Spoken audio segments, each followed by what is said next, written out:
چھوٹے بچے اور چھوٹے دل والے ویڈیو سے دور رہیں۔ شکریہ۔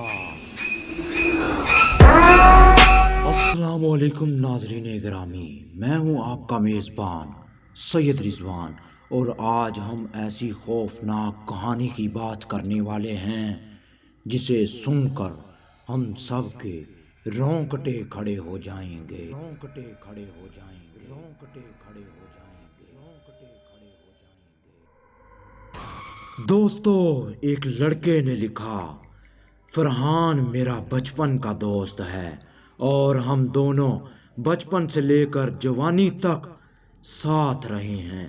پھر وہ کمانے کے لیے کراچی چلا گیا اور میں اسلام آباد۔ فرحان کی شادی ہو چکی تھی۔ فرحان اپنی فیملی کو بھی ساتھ لے گیا۔ فرحان چند دن پہلے گاؤں آیا اور میں بھی آیا ہوا تھا، تو اس سے ملاقات ہوئی۔ اس نے خود کے ساتھ ہونے والا واقعہ سنایا۔ فرحان کہتا ہے، ایک دن صبح کے وقت آپ کے بھابھی اور میں کسی بات پر ایک دوسرے کے ساتھ غصہ ہو گئے، اور میں نے مزید مسئلے کے بڑھنے سے بچنے کے لیے غصے سے اٹھ کر فیکٹری کام کے لیے چلا گیا اور سارا دن کام کرتا رہا۔ غصے کی وجہ سے رات کے وقت اوور ٹائم دیر تک کام کرتا رہا۔ گھر جانے کا موڈ نہیں تھا، تو اس لیے جان بوجھ کر دیر کی۔ جب تھک گیا تو چھٹی کی اور باہر کی طرف نکل پڑا۔ اب میرا موڈ تھا کہ آج رات گھر سے باہر ہی رہنا ہے اور بیوی کو بھی پتہ لگے اور آئندہ میرے ساتھ جھگڑا نہ کرے۔ خیر، اس وقت غصے میں تھا، کچھ پتہ نہیں چل رہا تھا۔ پھر میں کہیں رات گزارنے کی جگہ تلاش کرنے لگا۔ کچھ دور چلا ہی تھا کہ ایک خالی گھر، جو کسی کی رہائش نہ ہونے کی وجہ سے بکھرا پڑا تھا اور اینٹیں ٹوٹی ہوئی تھی۔ خیر، میں نے سوچا ڈوبتے کو تنکے کا سہارا۔ میں نے سوچا آج رات یہی گزار لیتے ہیں۔ بیوی کی کال آتی رہی اور میں بار بار کٹ کرتا رہا اور تنگ آ کر موبائل سائلنٹ پر لگا دیا۔ پھر سونے کے لیے موبائل کی لائٹ آن کر کے سونے کے لیے جگہ تلاش کرنے لگا۔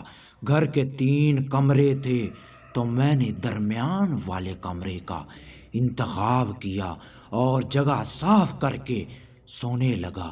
موبائل کو پاور آف کیا اور رومال میرے پاس تھا، تو اس کو اوڑھ کر سو گیا۔ فرحان کہنے لگا کہ رات کے کوئی 2 بجے تھے کہ مجھے محسوس ہوا کہ کوئی میرے ساتھ سو رہا ہے، اور یکدم سے میری آنکھ کھلی اور ڈر کے مارے میں نے کروٹ نہیں بدلی اور پھر سے سو گیا۔ کوئی 5 منٹ گزرے تھے کہ ایک بلی کے چیخنے کی آواز سنائی دی۔ موبائل آن کیا اور دیکھا تو وہ بلی غائب تھی۔ اتنے بڑے گھر میں اکیلا سویا ہوا اور گھر بھی ویران۔ اس وقت میری نیند اکھڑ گئی۔ پھر جاگنے لگا اور شرمندہ بھی تھا کہ اپنی بیوی بچوں کو اکیلا چھوڑ کر مجھے یہاں نہیں سونا چاہیے تھا۔ اس وقت مجھے اپنی غلطی کا احساس ہو چکا تھا۔ خیر، اسی باتوں میں گم تھا کہ اچانک سے چھت پر تھوڑی سی روشنی نمودار ہوئی اور میں نے منہ پر رومال لیا ہوا تھا، تو چپکے سے دیکھنے لگا اور ڈر کی وجہ سے کوئی حرکت نہ کر سکا۔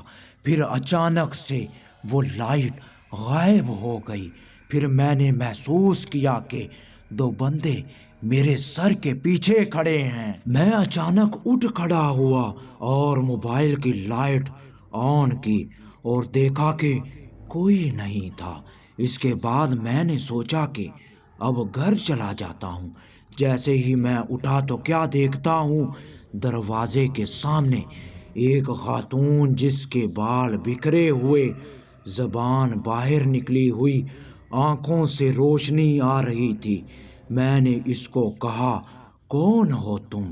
کیا چاہتی ہو مجھ سے؟ وہ خاتون کچھ دیر تک چپ رہی اور اچانک سے غائب ہو گئی۔ میرے ہوش اس وقت اڑ گئے، ٹانگیں جواب دے چکی تھی۔ پھر کچھ دیر بعد 2 بندوں کے ساتھ چھت پر بیٹھی غصے سے میری طرف دیکھ رہی تھی اور بولی، تم کس کی اجازت سے اس گھر میں داخل ہوئے ہو؟ تمہیں پتہ نہیں کہ یہاں ہماری جوان بیٹیاں ہیں اور جہاں ہماری بیٹیاں سو رہی تھی تم آ کر اسی کمرے میں سو گئے ہو؟ فرحان کہنے لگا کہ میں نے سوچا اب کی بار تو موت پکی ہے، لیکن جسے اللہ رکھے اسے کون چکھے۔ فرحان کہنے لگا، میں اس عورت سے معافی مانگنے لگا، واسطے دینے لگا کہ مجھے معاف کرو، غلطی سے آ گیا۔ اس کے بعد میں نے دیکھا کہ اس عورت کی شکل مزید سے مزید ڈراؤنی ہوتی گئی۔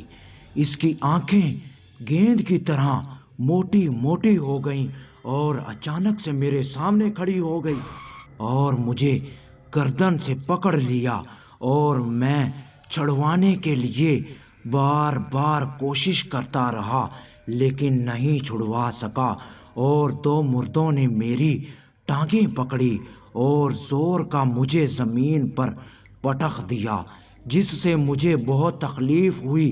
پھر اس عورت کے ہاتھ میں اچانک سے چاقو آ گیا، جس سے اس نے میری ٹانگ پر وار کیا، جس سے میری ٹانگ کی ہڈی ٹوٹ گئی۔ پھر میں نے قرآنی آیاتوں کا ورد شروع کر دیا، پسینے سے شرابور تھا۔ جب میں نے قرآنی آیاتوں کا ورد کیا، آیت الکرسی، سورۃ الناس وغیرہ پڑھنا شروع کی تو اچانک وہ غائب ہو گئی اور میں نے ٹوٹی ٹانگ سے بڑی مشکل سے گھر سے نکلا اور سڑک پر نکل گیا، اور صبح جب ہوش آیا تو خود کو ہسپتال میں پایا۔ بیوی میری باہر میرا ہوش میں آنے کا انتظار کر رہی تھی۔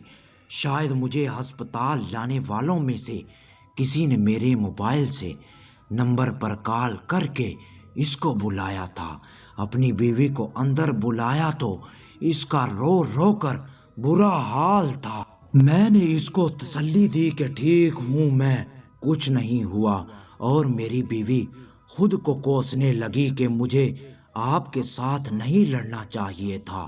میں نے اس کو چپ کروایا اور خود کو بھی اس میں قصوروار ٹھہرایا اور ایک دوسرے کے ساتھ پیار کے ساتھ صلح کر لی، اور مجھے ڈاکٹر کی طرف سے چھٹی مل چکی تھی۔ گھر آ کر بیوی کو پوری کہانی سنائی تو پھر سے رونا شروع کر دیا۔ بڑی مشکل سے اس کو چپ کروایا۔ پھر میری بیوی نے قرآن کا ختم کرایا، مدرسے کے بچوں کو بلوایا، پھر جا کر میرا بوجھ ہلکا ہوا۔ پھر ہم گاؤں واپس آ گئے اور 4-5 ماہ بعد ٹانگ ٹھیک ہو گئی، لیکن اب بھی احساس ہوتا ہے کہ غصے کی وجہ سے میں مرتے مرتے بچا ہوں۔ اب کوشش کرتا ہوں کہ غصے پر کنٹرول کر کے معاملات کو صحیح طرح سے سیدھا کیا جائے، سیدھا کیا جائے، سیدھا کیا جائے، سیدھا کیا جائے۔ تو ناظرین گرامی، یہ تھی ہماری آج کی ویڈیو۔ میں امید کرتا ہوں کہ آپ کو ہماری آج کی ویڈیو پسند آئی ہوگی۔ اگر ویڈیو پسند آئی ہے تو ویڈیو کو لائک کر دیجئے، اور مزید اس طرح کی ڈراؤنے واقعات والی اور اسلامک واقعات والی ویڈیوز دیکھنے کے لیے ہمارے چینل کو سبسکرائب کر لیجئے۔